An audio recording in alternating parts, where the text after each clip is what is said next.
veut aller plus loin, donc pour mettre en pratique ce qui vient d'être dit, aimer les autres, qui sont le visage de Jésus, eh bien il faut les aimer pour qu'ils s'aiment eux-mêmes. Alors, on va lire ça ensemble, mais je vous pose une question avant. Est-ce que vous connaissez des gens qui ne s'aiment pas? Et pourquoi les gens ne s'aiment pas dans ceux que vous rencontrez, peut-être sans dire non, bien sûr, mais qu'est-ce qui fait qu'il y a des gens qui ne s'aiment pas? Comment? Ils ne sont pas aimés. Il n'y a personne qui les aime. Parce qu'ils n'ont pas aimé, ils n'ont pas été aimés dans leur enfance. Oui, ils n'ont pas été aimés. Dans leur enfance. Dans leur enfance ou même maintenant, hein, peut-être aussi, mais surtout dans leur enfance. C'est parce que le catholicisme ne nous a pas appris à nous aimer. Hein. Comment? Le catholicisme ne nous a pas appris à nous aimer. Ah, bonne remarque. Il nous a appris à quoi alors? À aimer les autres en s'oubliant, c'était pas tout. Ah, d'accord. Ah oui, oui, oui, oui, oui. Ça frère. Peut-être, oui, peut-être, oui. Oui, c'était pas très clair. Parce que, oui, s'aimer soi-même, il faut se mépriser soi-même. À la limite, c'est vrai que parfois, avec une spiritualité janséniste ou tout ça, faut pas s'aimer soi-même, hein, voilà, oui. En tout cas, oui, peut-être, très bien. Toi, tu voulais dire? Quelque part, si, après, c'est l'interprétation, parce que quand on dit aime ton prochain comme toi-même, oui. Aime-toi toi-même aussi. Oui, mais c'est aime-toi toi-même aussi. Ah, oui. Mais s'aimer soi-même, c'est pas s'aimer en tournant autour de soi. Hein. S'aimer soi-même, c'est se prendre en main, se construire, reconnaître ses dons, ses capacités, les épanouir au service des autres notamment. Et du coup, on dit, ben voilà, je suis quelqu'un capable de donner. Eh oui. Voilà, donc ça c'est important. Et là c'est quelque chose de concret à vivre tous. Il y a des gens qui ne s'aiment pas beaucoup, il faut qu'on leur apprenne à s'aimer eux-mêmes. Alors voilà lui comment il s'y prend. Je suis frappé de constater que beaucoup de jeunes et d'adultes que je rencontre, même quand ils font les malins, hein, et paraissent très sûrs d'eux-mêmes et de leurs valeurs, au fond doutent beaucoup d'eux-mêmes et ne s'aiment pas vraiment. Ils ne sont pas sûrs d'être aimés, entre autres parce qu'ils ne sont pas sûrs d'être aimables. Hein? Vous voyez, hein? Voilà. Est-ce que je suis aimable? Hein? Et qu'est-ce qu'il faut pour que je sois aimable? Aimer les autres pour qu'ils se sentent aimés. Donc, se pensent aimables, donc s'aiment eux-mêmes. Michel Coiste applique ces principes à ses rencontres, surtout à ses rencontres avec les jeunes. Autant que possible, il privilégie la rencontre personnelle. Voilà, la rencontre personnelle. Déjà, quand on rencontre personnellement quelqu'un, ça veut dire qu'on le prend au sérieux, qu'on le met en valeur. Hein? Et tous ceux qui, voilà, prendre du temps avec ceux qui sont autour de nous, c'est déjà les mettre en valeur. Hein? Parce que si on n'est jamais avec eux, ils vont dire, ben, je suis rien pour eux. Hein? Voilà. Donc déjà, juste la présence, c'est déjà un signe d'amour. Puis après, il y a les encouragements, mais on verra ça pour que ce soit encore un peu plus concret. Michel Coiste se méfie pourtant. Alors, autant que possible, il privilégie la rencontre personnelle. Je sacrifierai 10 sessions sur le problème des jeunes pour ne pas manquer un rendez-vous d'un seul de ces jeunes qui frappent à ma porte. Hein? Donc, ça c'est très important. Et même ça dans l'église, moi je l'ai vu. On en a fait des rencontres, moi depuis que je suis curé, de prêtre, des rencontres, des sessions sur les jeunes, sur la pastorale des jeunes, sur ce que sont les jeunes. Mais qui les rencontre? Ah, ben... Si on n'a pas des lieux pour que les jeunes viennent, et si on ne rencontre pas les jeunes, ben, on peut bien parler d'eux, mais on ne va rien faire. Hein. Donc il faut les rencontrer. Et pour les rencontrer, il faut des réunions, il faut des propositions. Et lui, bon, ben, à l'époque de l'Action catholique, et des mouvements de jeunes, des colonies de vacances, des camps, voilà. Mais bon, vous savez que tout ça, c'est une parenthèse que je fais déjà maintenant, mais j'en ai déjà assez dit. Malheureusement, hein, ben, tout ça, ça s'effondre un peu. Hein. Mais il n'y avait pas grand monde quand on a fait la réunion là, avec les jeunes. Ouais, non, mais... Il y a, je sais pas, peut-être 2 ans déjà. Oui. Mais c'est une vraie question. Moi, c'est vraiment une de mes déceptions et de mes souffrances actuelles, c'est que les mouvements de jeunes, je vois les aumôneries par exemple, ça a fondu en 3-4 ans comme neige au soleil. Il y avait déjà... voilà. Je cite ça, moi. Moi, quand je suis arrivé à Aix-les-Bains, donc en 71, je vous l'ai peut-être déjà dit, mais c'est quand même bon de situer ça. Dans cette dynamique, hein, Michel Coiste et des prêtres comme ça, ben, on a profité du travail qu'ils avaient fait dans tous les diocèses, il y en avait. Hein. Moi, quand je suis arrivé à Aix-les-Bains, j'ai remplacé le père Pratavira, qui était aumônier des jeunes. Il y avait juste pour la paroisse Notre-Dame d'Aix-les-Bains 500 jeunes de 6e à terminale, de 5e à terminale toutes les semaines. 500. Il faisait 25 rencontres par semaine. 25 heures. Et c'était juste pour le centre-ville. Hein. Alors vous voyez, hein. Oui, c'est loin de... Alors, autre fête, mais tant pis, il ne faut pas. Dimanche dernier, donc à l'ordination de notre diacre Bruno de Goer, il y avait quelques prêtres, et donc il y avait un prêtre d'Annecy. Donc un prêtre d'Annecy qui s'occupe de la pastorale des jeunes. Alors, je lui dis, ben voilà, qu'est-ce que tu fais? Ben, je suis à Annecy. Et je lui dis, tu t'occupes toujours des jeunes? Il me dit, de ce qu'il en reste. Non, mais c'est terrible, parce qu'Annecy, ils avaient une vie. Annecy, jusqu'à ces 2-3 dernières années, par exemple, au moment au moment de Noël, après Noël, ils faisaient une retraite pour les jeunes à La Flatière, là-haut. Ouais, Il y avait 200 jeunes toutes les années, de 200 à je sais pas combien. Hein. Tout à fait, tout à fait. Il me dit, ce qu'il en reste, hein, voilà. Vincent, Père Vincent, dit, C'est un qui? peu C'est le partout Père comme ça. Vincent? Hein? C'est qui? C'est qui le Père? Attends, moi j'ai perdu ça. Non, c'est pas Vincent, c'est comment? Si, c'est peut-être bien Vincent. Qui c'est qu'il y a comme jeune prêtre? Oui, il est super. Hein. Il y en a pas beaucoup à des Oui, jeunes prêtres. oui, il y en a Il est le beaucoup. seul. Ah, il y a Michel Blanc, non? Non, c'est pas lui, mais bon, peu importe. Ah, oh là là, j'ai le nom sur le bout de la langue. C'est pas grave. C'est pas grave, hein, c'est pas le sujet. Donc, en même temps, s'il faut être avec eux, près d'eux, participer à organiser tout ça, ben, il faut quand même pas les accaparer, il faut pas qu'ils se sentent, faut qu'ils se sentent eux-mêmes. Je ne veux pas les faire prisonniers, mais je ne veux pas non plus refuser de leur tendre la main ou de prendre celle qu'ils me tendent. Hein, voilà. Savoir être avec eux, tout en les laissant libres et autonomes. Certains ont été tellement privés de tendresse qu'une partie importante d'eux-mêmes n'a pu se développer. Hein. Ça, c'est important. Quelqu'un qui n'est pas aimé, mais il ne développe pas le meilleur de lui-même. Hein. Ah bah ça, c'est sûr. Michel Coiste a conscience d'être l'instrument du Seigneur qui aime les hommes à travers lui. J'ai toujours rêvé d'être suffisamment disponible au Seigneur pour qu'il puisse entrer en contact avec les gens que je côtoie, non seulement par ma tête et mes belles idées, mais par tout mon être. Voilà. Très bien. Alors, question qui n'est pas résolue. Je mets ça, je privilégier la rencontre personnelle avec les autres et surtout avec ceux qui ont besoin de se sentir aimables pour pouvoir s'aimer eux-mêmes et aimer les autres. Faire passer le relationnel avant l'institutionnel. Mais d'une manière plus concrète. Là, il ne me donne pas la réponse. Comment? Qu'est-ce que vous faites avec quelqu'un autour de vous qui dit « je suis nul, je suis bon à rien » ou qui doute de lui-même, qui déprime et qui ne s'aime pas, quoi. Et qu'est-ce que vous faites avec lui pour essayer de lui dire, de lui donner un peu, voilà, pour qu'il se sente aimable et qu'il arrive à s'aimer lui-même. Qu'est-ce qu'il faut faire pour que quelqu'un se sente aimable? Ah, c'est dur comme question. On peut lui demander un service. Alors, lui montrer quels sont ses talents, faire prendre conscience qu'il a des talents. Lui dire, mais regarde, tu es capable de faire ci, capable de faire ça. Hein, alors tu peux dire, je suis bon à rien. Très bien, autre chose. On peut lui demander un service et faire avec lui. Et comme ça qu'il prenne l'initiative, voilà. Faire des choses ensemble et puis voilà, on fait avec lui, et il ne se sent pas seul que des fois il n'osera Voilà. pas, puis après l'accompagne, il faire s'épanouit des à choses, travers ce qu'il montrer fait. qu'il est capable de faire des choses, montrer ses talents, montrer qu'il est capable de faire des choses et de réussir certaines choses, quitte à être avec lui pendant un certain temps. Oui. Ensuite, ça c'est très important, hein.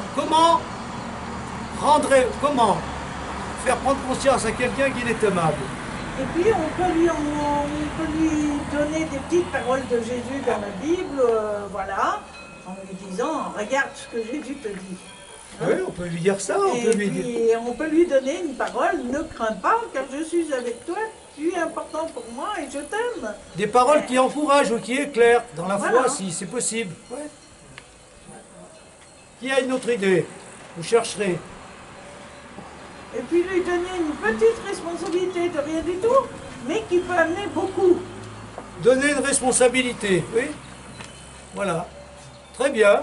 Avoir des projets aussi, parce qu'il dit, moi je fais rien, mais bon, comment on peut lui donner des projets pour qu'il se dise, ben, j'ai quelque chose à faire dans la vie.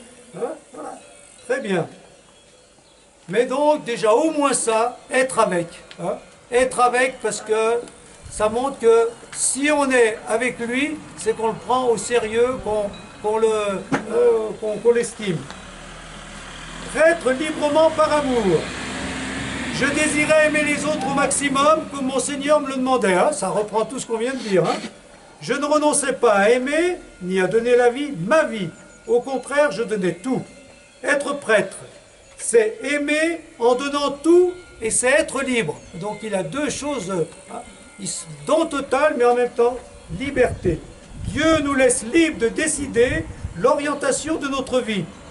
À propos de ma vocation, quand j'ai dit au Seigneur, si tu veux, moi aussi je veux bien, il est évident que cela ne voulait pas dire, si tu me l'ordonnes, j'obéis, mais si tu le désires, moi aussi.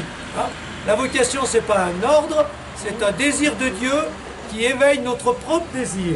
Et comme ça, on n'est pas téléguidé, programmé, c'est une relation d'amour entre deux personnes qui s'appellent et qui se disent l'une à l'autre, j'ai besoin de toi. Dieu nous dit, j'ai besoin de toi. Et celui qui répond, il répond aussi, j'ai besoin de toi. C'est une relation d'amour. La vocation n'est pas l'obéissance à un ordre, mais la réponse libre à un choix d'amour, au désir de quelqu'un qui nous aime et qu'on aime.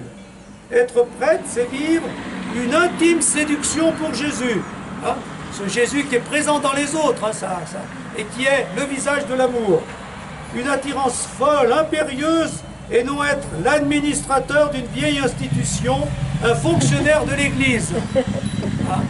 À cette époque, moi j'étais au séminaire, il y avait des livres qui paraissaient et qui nous invitaient justement à ne pas être des fonctionnaires du culte.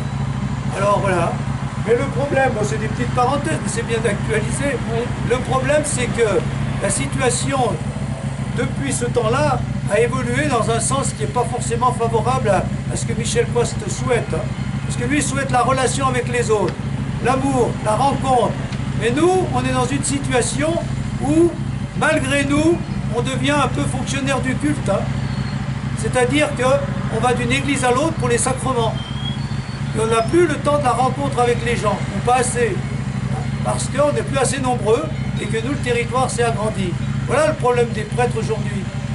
Et quand il y a justement pas ce terrain d'amitié, d'amour et d'engagement mutuel où on se serre les coudes, quand il n'y a pas ça, eh bien, petit à petit, c'est pour ça qu'il y a des prêtres qui quittent, eh bien, c'est qu'ils ont l'impression d'être simplement des fonctionnaires d'une institution et pas être des prêtres portés par une communauté et au service de l'amour des gens, entre les gens. Voilà. Donc, ce qu'il dénonce là, eh bien, malgré tout, la situation de l'Église, on pensait que ça allait évoluer dans ce sens que Michel Coiste souhaite, mais c'est pas si évident que ça. Donc, ce Dieu vivant est séduisant, ce Jésus vivant est séduisant, Michel Coiste le rencontre moins dans la prière officielle, fût-elle celle du bréviaire, que dans la prière à partir de la vie. Voilà. Nous avons été formés pour rencontrer Dieu hors du monde. Il fallait à tout prix découvrir un moyen pour refaire le parcours en sens inverse, à savoir inventer des exercices spirituels tournés cette fois vers la rencontre du Christ dans la vie du monde. Vous voyez, bien la grande différence, c'est son intuition qui éclaire tout ce qu'il veut vivre, même la prière. C'est bien joli de prier à partir du bréviaire et tout ça, de la prière de l'Église, mais prier à partir du monde et de la vie des gens, pour lui c'est mieux. Et c'est le sens de son livre Prière, que vous avez beaucoup lu et médité. Aimer le Christ jusqu'à donner son corps aux autres dans l'Eucharistie et dans la vie, c'est épouser le Christ et l'humanité. Il met bien toujours les deux. Vous voyez, chaque fois qu'il dit le Christ, il dit les hommes. Vous voyez le lien qu'il fait tout le temps. Aime Jésus-Christ, aime en lui tous les hommes, sinon tu seras toujours mutilé. Voilà le sommet que Michel Coiste propose et vit, mais il comprend que ce sommet ne soit ni accessible, ni souhaitable pour tous. Alors voilà ça, la question pour lui du prêtre et des vocations. À ce moment-là, le célibat ne m'est pas apparu comme une loi ecclésiastique, puisque c'était pour moi un don d'amour. Mais je dis bien pour moi, et à ce moment-là, car je persiste à croire avec beaucoup d'autres, si tous les prêtres et les évêques osaient dire ce qu'ils pensent, que le célibat n'est pas essentiel à la vocation sacerdotale. Ou encore, vu la situation de l'Église, il est très grave de laisser se désagréger et peu à peu mourir les cellules d'Église, paroisses, mouvements, parce qu'on refuse d'ordonner des hommes mariés qui pourraient faire d'excellents prêtres. Voilà, ça c'est le débat que vous avez connu, auquel vous participez encore. Ben, maintenant, on a baissé les bras, on ne sait plus ce qu'il faut faire. Le discours est toujours là par rapport à quand le pape est allé en Amazonie et tout ça, et en Amérique du Sud. Oui. Le discours a été c'est le même. Oui, oui. Oui, oui. Et donc, pourquoi ne pas ordonner des hommes mariés? Oui, ça c'est une vraie question. Hein. On ne serait pas dans la situation qu'on connaît maintenant. Il n'y aurait pas le désert, puisque nous on est là et qu'on est sur la paroisse des déserts. Hein. Voilà. Les déserts là-bas, il y a plus de messe depuis au moins 10 ans. Hein. Et l'église, il n'y a pas de sono, il n'y a rien. J'y vais pour les sépultures 2 fois par an au maximum. Il n'y a rien qui se passe. Et ça, je crains que ce soit un peu partout pareil si ça continue. Hein. Alors qu'il y aurait quelqu'un avec une ordination peut-être différente, je ne sais pas, hein, mais qui serait au service de l'église, signe de l'église et qui essayerait de rassembler les gens quand même de temps à autre, ce ne serait pas le désert. Donc c'est une vraie question. Voilà. Et puis en plus, il se reproduirait, il ferait des petits chrétiens. Ben ça c'est moins sûr, ça, on se reproduit pas Dans comme ça. l'ensemble. Non mais c'est une vraie situation. Moi je pense que peut-être ça viendra un jour. En attendant, ben, vous connaissez la situation telle qu'elle est. Et que, mais il y avait beaucoup, dans les années de Michel Coiste, où j'étais au séminaire, donc ça se discutait déjà beaucoup ça. Hein, voilà, très bien. Oui, mais c'est vrai que dans ce temps-là, en 71, moi je me souviens, j'étais à l'équipe fédérale Joc. Bon, je connaissais bien Michel Coiste, on a travaillé ensemble, voilà et tout. Mais c'est vrai que moi je vois, mettons, dans l'équipe fédérale Joc, je suis la seule à rester laïque. Toutes mes copines de l'équipe fédérale sont entrées dans des ordres contemplatifs. Eh ben alors, pourquoi contemplatif? Eh bien, parce que, voilà, mais pour dire qu'il y avait de la prière dans tous les mouvements d'action catholique, partout. Oui. Et je pense que là, on manque de lieux. Il faut réunir les jeunes pour prier aussi, pour prier avec leur vie, avec les autres, avec tout ça. Oui, oui. Oui, mais il faut des gens dynamiques pour arriver à... Et il n'y en a pas beaucoup des gens dynamiques. Mais oui, bah, tu vois bien tout ce qu'on est. Les mouvements de jeunes, pourquoi c'est, je sais pas. Enfin, bon. C'est parce qu'il n'y a plus de personnes qui sont Il n'y en a dynamiques. plus assez. Et je pense que le problème, c'est que Et c'est partout réunir pareil. pour prier, mais il ne faut pas qu'il y ait que ça. Il faut aussi qu'il y ait Voilà. des liens. Faut Et qu'il ça, y ait- ils le citent beaucoup. Le problème, c'est que si nous, on dit, on va faire une réunion de prière avec les jeunes, si on n'a pas de lien avec eux, Non, s'il n'y a voilà. pas un vécu avec eux, Voilà, c'est s'il ça n'y a le pas de problème. vécu avec Mais- eux, ça ne sert à rien. Et ça- faut que ça Voilà. faut que ça s'inscrive dans une vie Ensemble. ensemble Voilà, avec les autres. voilà. Et ça, c'est la vie ensemble. Oui. Et quand il n'y a pas de vie ensemble, les propositions spirituelles tombent dans le vide. Voilà. Voilà. Et c'est pour ça qu'avant, quand il y avait un prêtre dans chaque paroisse, dans chaque commune, hein, et qu'il avait des liens avec les gens, et les gens avaient des liens entre eux.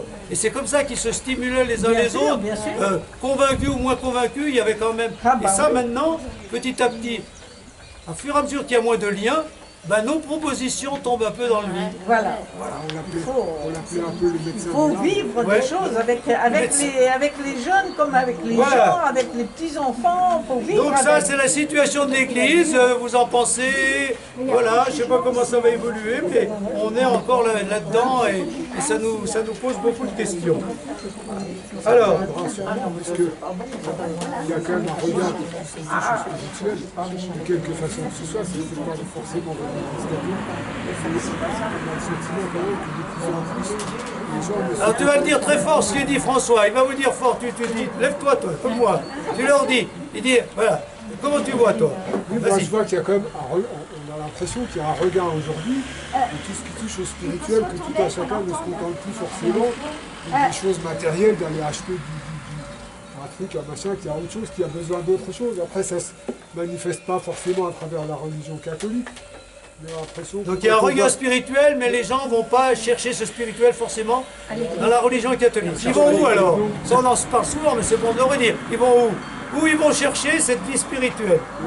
peut-être à travers des lectures, à travers d'autres groupes, à travers je sais pas, du travail sur eux-mêmes, à travers tout un tas de choses comme ça. Mais, il y Le a travail quand sur eux-mêmes, oui. Une recherche. Puis il y a des groupes de méditation, des groupes voilà, de paroles, des choses comme ça. Voilà. Ben, c'est peut-être bien que la recherche spirituelle, si ça devient un mode de vie comme la recherche de la nature ou du respect de l'environnement, ben, peut-être bien que ça, les gens ça reviendra à ce moment-là du fond d'eux-mêmes. C'est en ce sens-là qu'on peut espérer que la foi qui se transmettait par justement ce qu'on vient de dire, les autres et un peu la pression sociale ou le relationnel, peut-être la foi, en tout cas, renaîtra par le spirituel intérieur. Mais pour le moment, par définition, le spirituel, il ne fait pas beaucoup de bruit. Il faudra, avant que ça se concrétise par des groupes et des communautés, il faudra du temps. Moi, en tout cas, je pense beaucoup à ça. Ouais, ouais. Moi, plus ça va, plus je me dis, pour ça que je fais les mini-retraites. Hein. Et puis, quand je serai à la retraite de curé, je vais encore me consacrer encore plus au spirituel. C'est-à-dire le sens de la vie, les valeurs, l'évangile, la prière, la méditation, le partage d'évangile, des choses comme ça. Et puis petit à petit, peut-être bien que ça, je ne sais pas, si dans toute l'Église il y a ce mouvement-là et dans le monde, peut-être bien qu'on retrouvera une Église plus vivante. En tout cas, c'est ce qu'on peut espérer. Hein. Ouais. Et puis c'est là où on est qu'il faut agir. Comment ? C'est là où on est qu'il faut agir. J'écoute le dimanche matin Paroisse sans feu. C'est pas mal quand même. Mais je me dis, oui, c'est là où on est, qu'on soit vieux, qu'on soit jeune, ça n'a pas d'importance. Moi, je vois dans mon quartier, depuis le confinement, bon, à 20h, tout le monde applaudit, c'est là. On a fait connaissance, on a fait un barbecue, on a fait tout un tas de choses. Depuis, tout le monde se pose des questions, on prie les uns pour les autres. Avec l'une, on va approfondir la parole de Dieu. Avec l'autre, on va prier le chapelet. Les enfants sont là au milieu d'eux. Les jeunes aussi. Mais là, je me dis, quand on fait un barbecue, tout le monde est là. Ça veut dire qu'on est attirés les uns par les autres et qu'il y a quelque chose qui se vit. Et il faut que par ce qui se vit, que voilà, il y ait quelque chose qui passe, quoi. Ben, c'est un peu le message de hein, parce qu'il se vit. Voilà. C'est la vie. Dieu est dans la vie, voilà. Et c'est parce qu'il se vit qu'on peut faire connaître Dieu. Très bien. Alors on continue. Écrire, c'est aimer. Vous voyez, toutes ces questions, elles sont toujours même plus cruciales qu'avant. Bon, il a beaucoup écrit parce que pour lui, c'est une manière d'aimer, c'est ce qu'il va nous dire, donc c'est très simple à comprendre. Mes livres sont d'abord une manifestation de l'amour que j'ai pour les autres. Ils sont ensuite des canaux que j'offre au Seigneur pour qu'il passe par eux. Et à ma grande satisfaction, il s'en sert. Voilà pourquoi je cherche la simplicité. Jésus sur terre a parlé si simplement. Je sens bien que si j'interviens trop, le Seigneur discrètement se retire. Il ne faut pas que je prenne trop de place pour qu'il prenne la sienne. Donc voilà, être un instrument de Dieu, lui donc, par tout ce qu'il a vécu, et notamment par ses livres. Michel Coast a commencé par écrire des prières à partir de la vie des gens rencontrés pour les aider à prier à partir de la vie, alors qu'il disait s'ennuyer à la messe. Retrouvant de ses prières polycopiées en Belgique ou loin de chez lui au cours de ses déplacements, il comprend qu'il faut passer un cap supérieur et publie un livre. Il confie son projet aux éditions ouvrières qui avaient publié sa thèse de doctorat, j'en ai parlé tout à l'heure. C'est le succès. Prière parue en 1954 et vendue à 8 millions d'exemplaires. C'est pas rien quand même. Hein. Voilà. Alors c'est ça. Et publié en 26 langues. Donc c'est quand même quelque chose. Hein. C'est énorme. Mes livres partent de la vie, ils en partent, ils y reviennent, ils ne la quittent pas. Est-ce là les raisons du succès? En tout cas, un style est né. Michel Coast écrit partout où il se déplace et à partir de tout, dans la simplicité, en restant le plus proche possible de la vie. Une vie éclairée par l'Évangile, pétrie par l'Évangile, pour en faire la pâte d'un pain nourrissant tout homme désireux de vivre sa foi dans le quotidien. Voilà. Refusant d'être traité de maître spirituel, il écrit « Mes livres ont donc aidé certains, c'est une évidence. Mais de là à dire que je suis un maître, non et non. Hein? D'autres prêtres ont dit les mêmes choses que moi, j'ai seulement trouvé la manière de dire et d'écrire. Voilà. Eh bien, voilà. Prions à partir de la vie et même écrivons des prières nous-mêmes. Il y en a qui le font. Hein? Et j'espère que, voilà, il faut compter. Il y a passé un temps, on a publié beaucoup, maintenant ça s'est un peu ralenti. Mais s'il y a des paroissiens qui écrivent des belles prières, vous pouvez nous les envoyer. Hein? On les publiera dans les bulletins paroissiaux. C'est toujours bien de prier à partir de la vie parce que ça fait beaucoup réfléchir les gens. Hein?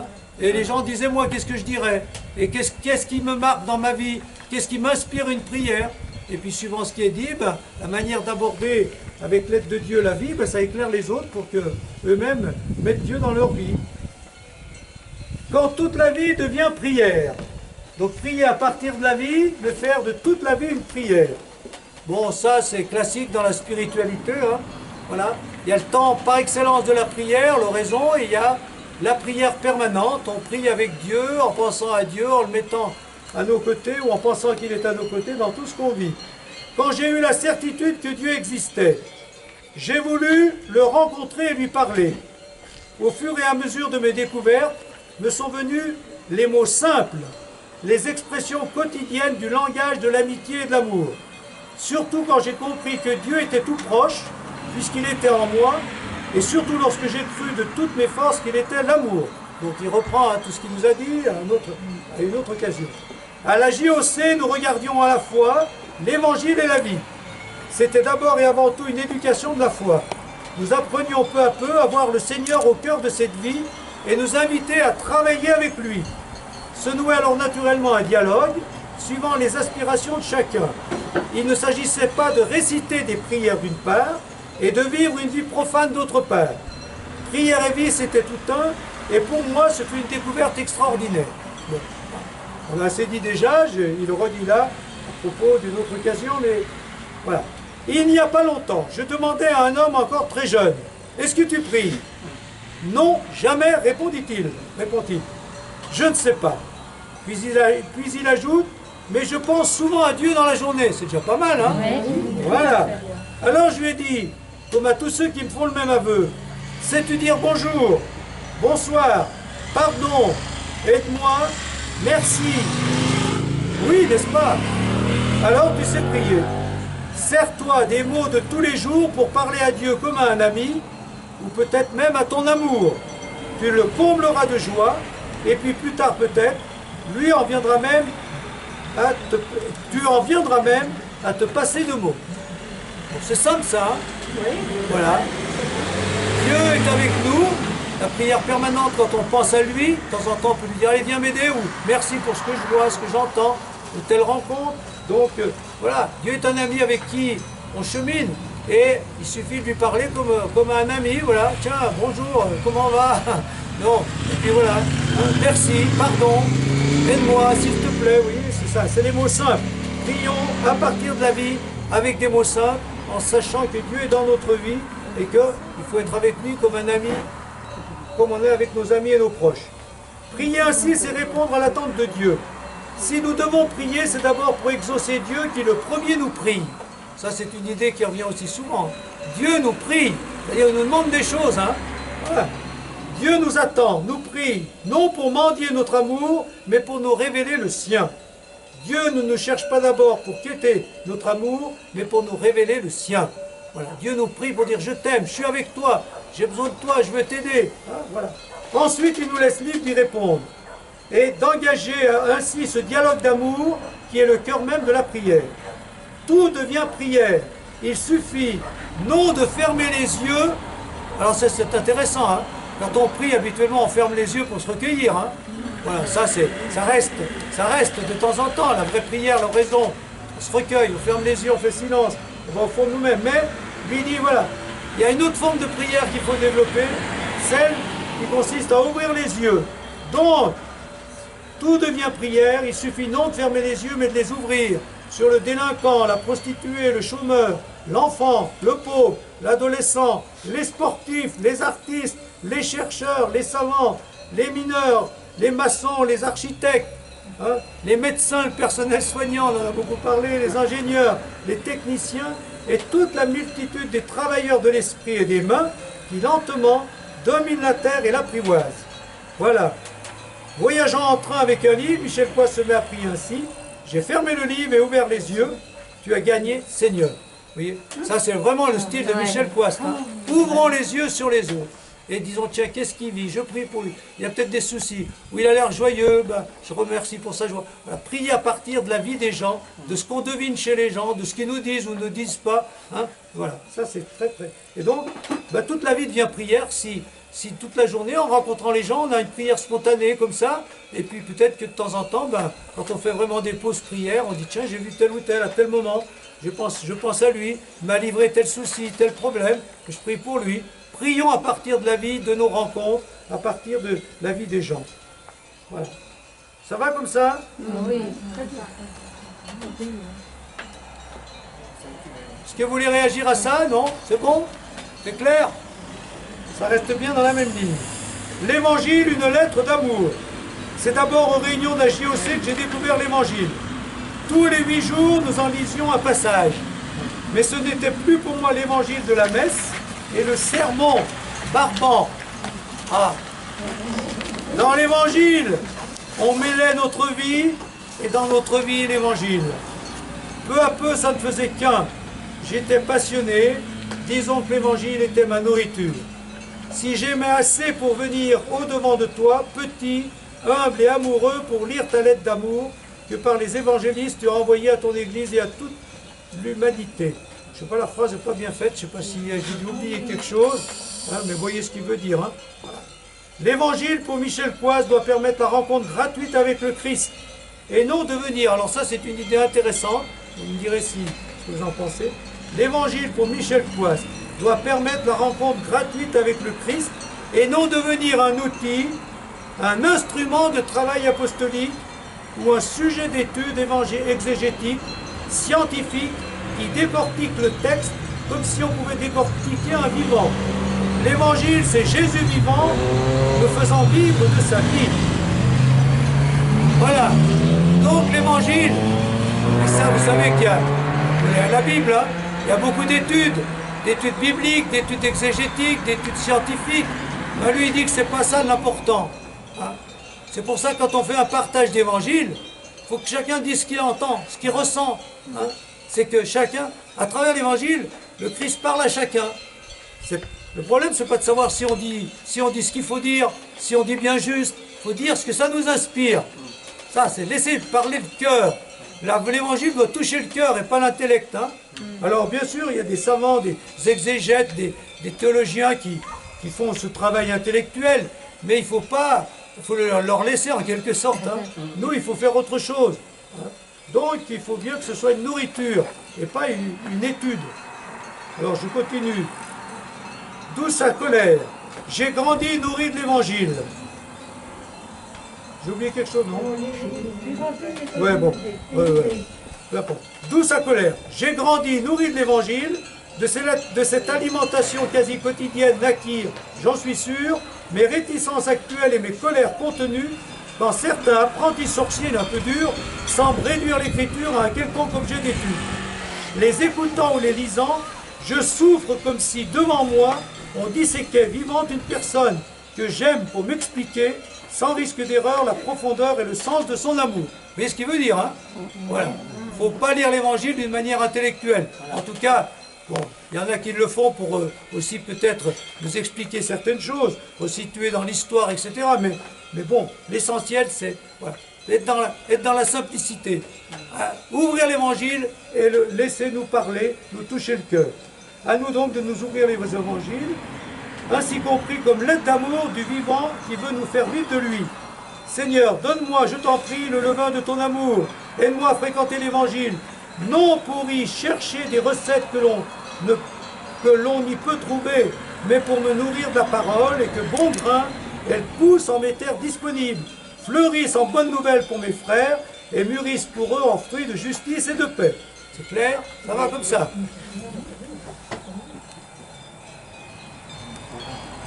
Voilà, donc l'évangile, une lettre d'amour que le Christ nous adresse, ou une parole d'amour. Hein? C'est un ami qui nous parle, et on doit écouter l'évangile ou l'étudier de cette manière. Promouvoir l'autre. Je n'ai rien à donner à l'autre.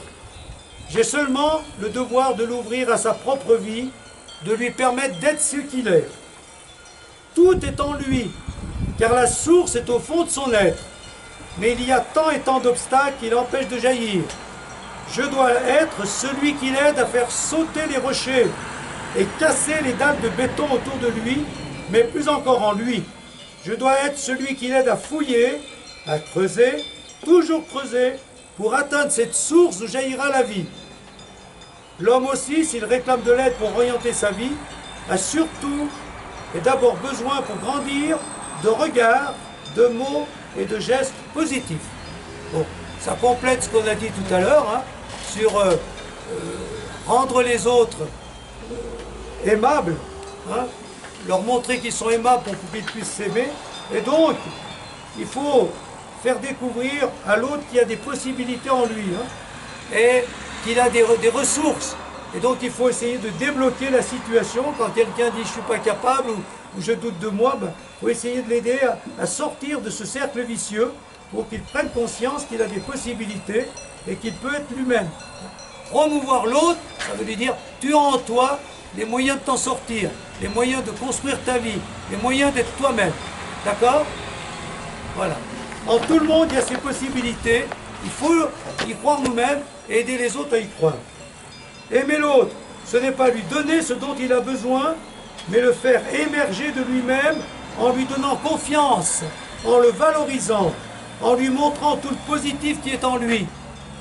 Ce qui est vrai dans les rapports personnels l'est tout autant dans les rapports sociaux collectifs. Il faut se battre pour que tous les hommes puissent atteindre au savoir, à l'avoir, au pouvoir.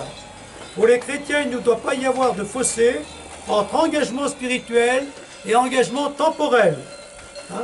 Voilà. Il faut aussi dire, faire en sorte que dans la société, ben voilà, les groupes, les peuples, les communautés prennent conscience qu'il y a en eux des possibilités pour être vraiment eux-mêmes.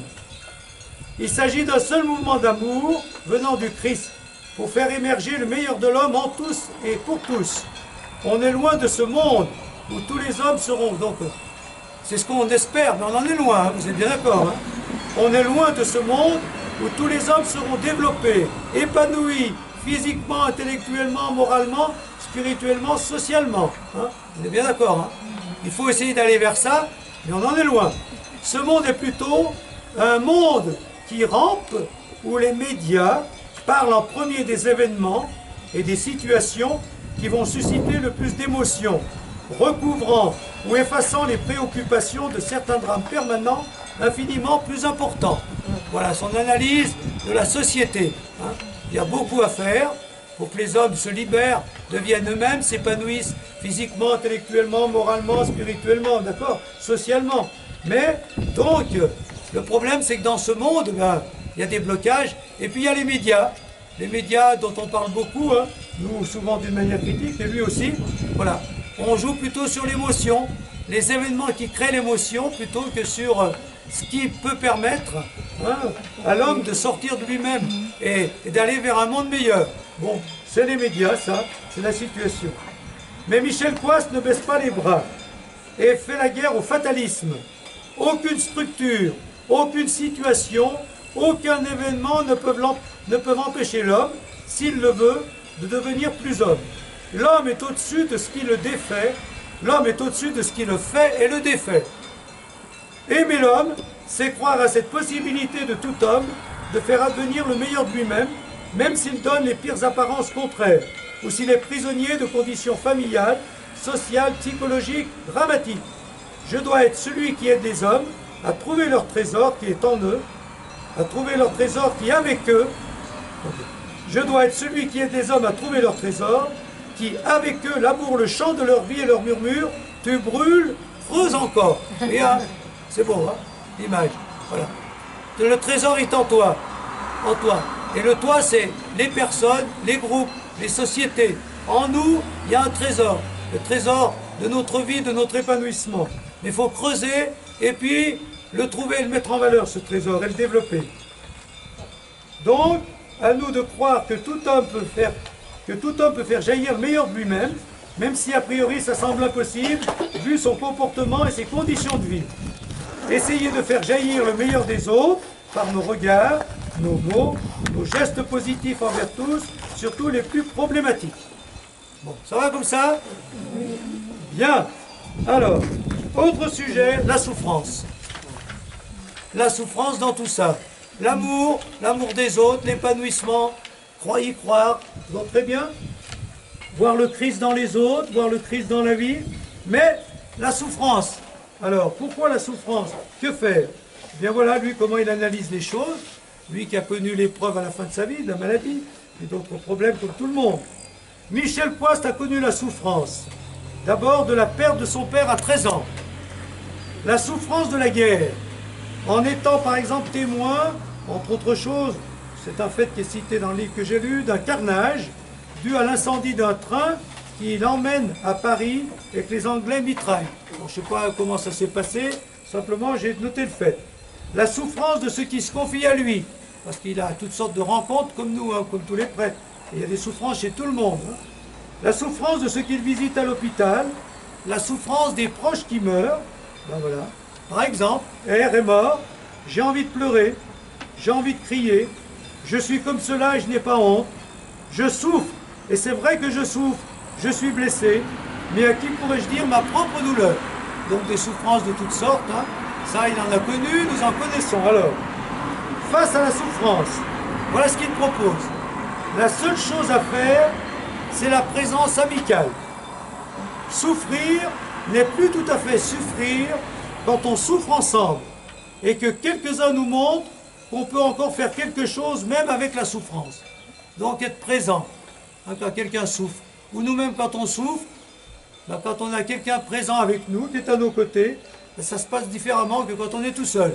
Donc la présence, voilà. Soyons présents à ceux qui souffrent, acceptons la présence d'autres quand on souffre. Voilà. Moi je ne suis pas trop d'accord avec Alors, c'est comment quand on souffre ensemble. Quand on est proche de quelqu'un qui souffre, je ne pense pas qu'on va forcément lui rendre service si on prend sa souffrance. Attends, tu peux te mettre debout et le dire comme ça, les personnes ils n'entendent pas. Vous n'entendez pas. Voilà, c'est bien de réagir. Vas-y, dis-moi. Parle, vas-y, je t'entends. Moi je pense que quand on est proche de quelqu'un qui souffre, c'est pas forcément parce qu'on va prendre sa souffrance qu'on va lui rendre service. Parce que si on s'imprègne trop de sa souffrance, du coup on souffre avec, et on est moins disponible, je trouve, pour pouvoir l'accompagner dans cette souffrance. Au contraire, je trouve qu'il faut plus s'en détacher pour pouvoir être serein et voilà, mais après c'est mon point de vue. Hein. Oui, oui, mais c'est vrai ça. Alors si je peux me permettre, Attendez, réagissez, parce que si je c'est peux une me vraie question permettre, très concrète. On va visiter quelqu'un qui souffre, on a des gens qui souffrent, et souffrir de la souffrance de l'autre, bon, ça à la limite augmenter la souffrance. Bah, disons qu'on va Oui, je s'imprégner de comprends, cette je comprends. Voilà. Il faut plus se détacher que... Voilà. Et toi, qu'est-ce que tu dis? mais moi je dis que pour être aumônière à l'hôpital, Voilà. c'est en donnant vraiment beaucoup Alors on écoute, hein. c'est en donnant vraiment beaucoup à ceux qui souffrent qu'on reçoit énormément. Oui, tout à fait. Ça, je suis d'accord là-dessus. Et on reçoit plus que ce qu'on peut être atteint. Excusez-moi, hein, c'est ce que je pense personnellement. Mais c'est plus dans je trouve dans parce que parfois on va avoir tendance, peut-être la religion aussi nous amène un peu à ça, encore une fois c'est mon point de vue, à porter la croix pour l'autre. C'est-à-dire que moi je trouve que si on est trop imprégné de la souffrance de l'autre au moment où on vient vers lui, on va avoir du mal à l'aider. Parce qu'on... C'est ça. Mais être présent à ceux qui souffrent, ça ne veut pas dire s'imprégner de leur souffrance. Moi je crois qu'être présent, c'est pas forcément... Oui, être présent. Être présent, c'est être là. Mais c'est pas souffrir. Si par exemple... Ça peut faire mal quand même, hein. Et qu'il a l'impression que, au contraire, il te fait souffrir, ça ne va pas arranger les choses. Hein. Hein. Il faut avoir de l'empathie, oui. De l'empathie, c'est pas pareil. Présence empathique. On est présent, mais on ne s'imprègne pas de la souffrance. Oui, il la partage pour le soulager. Comment? On partage sa souffrance pour le Tout à fait, soulager. de l'empathie. Oui, mais on n'est pas forcément, on ne se laisse pas déstabiliser par Ah bah cette non, il ne faut pas souffrance. se laisser des... Hein. C'est des vraies questions, ça. Ouais. C'est des vraies questions. S'approprier la souffrance. Comment? Il ne faut pas s'approprier la souffrance. Il ne faut pas s'approprier la souffrance des autres, parce que ça fait qu'aggraver la situation. Il faut être présent pour aider l'autre à porter sa souffrance, ou la porter ensemble, mais pas s'en imprégner, c'est pas pareil. Hein. C'est pas facile. C'est pas facile, oui. C'est-à-dire, on est présent pour dire, allez, on va s'en sortir, on va pouvoir y arriver, il faut garder l'espérance, voilà, hein, c'est ça. Et puis quand il y a, je pense que, quand il y a la présence de quelqu'un qu'on aime, l'amour qui est dans le cœur, ça il va le dire aussi, l'amour qu'on a pour ceux qui sont à côté de nous aide à vivre la souffrance autrement. Hein. Quand on est tout seul à souffrir, c'est pas pareil que quand il y a quelqu'un qui nous aime et qui est à côté de nous. Hein. C'est ce qui s'est passé au pied de la croix avec Jésus quand même. Hein. Il y avait Marie-Madeleine, quelques femmes, il y avait l'apôtre Jean. Et je fais qu'il soit là, présent, Ça l'a aidé quand même aussi, je pense. Hein. Mais ça ne veut pas dire que c'est eux qui ont porté la croix quand même. Mais ça ne veut pas dire aussi qu'ils étaient touchés par cette souffrance, mais ils n'en étaient pas imprégnés au point de pouvoir être complètement abattus. Hein. Ça, c'est un peu compliqué. Hein. Vous voyez, j'espère que vous voyez moi, ce que je me veux dire. permettrais de dire que si ça dépend si la personne avec laquelle vous êtes, vous l'aimez, ou si vous êtes un intervenant extérieur, avec quelqu'un qui souffre. Oui.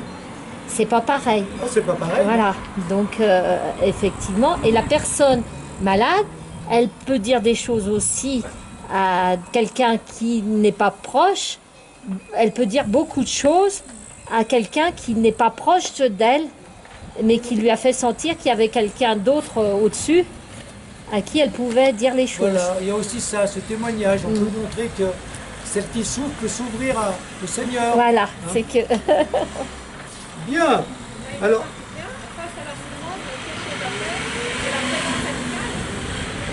bon, on va continuer, oui, c'est dire.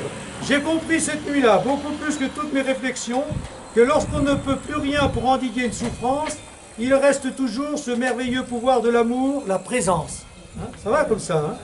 Je comprends la souffrance atroce de ceux qui sont en dépression, la pire des épreuves. Il faut des médicaments peut-être, mais il faut aussi en face quelqu'un d'infiniment présent, patient, délicat. La souffrance est toujours un mal, elle est un déchet. Ce n'est pas la transformer en offrande, mon Dieu, je vous l'offre, qui la change. Mais c'est l'amour dans la souffrance qui sauve et change tout. Voilà, alors lui c'est ça. Donc la présence et l'amour dans la souffrance. Alors, ce n'est pas la souffrance de Jésus-Christ qui a sauvé le monde, mais l'amour avec lequel il a porté et offert cette souffrance. Seul l'amour engendre la vie. Voilà. Dans la souffrance, gardez l'amour dans le cœur. Pas facile, hein? L'amour de la vie, l'amour des autres, l'amour de Dieu, plutôt que l'amertume, plutôt que la rancœur, plutôt que, voilà, la victimisation, je suis une victime, etc. Si on rumine trop de pensées négatives, on augmente notre souffrance. Mais s'il y a de l'amour, ça nous aide à porter la souffrance. Mais bon, c'est pas toujours facile de garder l'amour dans le cœur quand on est écrasé par certaines souffrances. Hein? Voilà. Et puis il reste toujours la prière quand on souffre ou souffrent les autres. Jésus, toi seul de l'intérieur, tu peux sécher les larmes du cœur. Je te confie son cœur. Donc, vous voyez les trois choses qu'il nous demande hein, pour la souffrance. La souffrance des autres, être présent. Hein, voilà, être présent aux autres. Et puis, l'amour dans le cœur quand on souffre nous-mêmes. Ou quand souffrent les autres, les inviter à garder l'amour dans le cœur et la prière. Alors, vous avez déjà bien réagi, mais est-ce qu'il y a encore d'autres réactions par rapport à ce thème de la souffrance et l'amour dans la souffrance, le sens de la souffrance?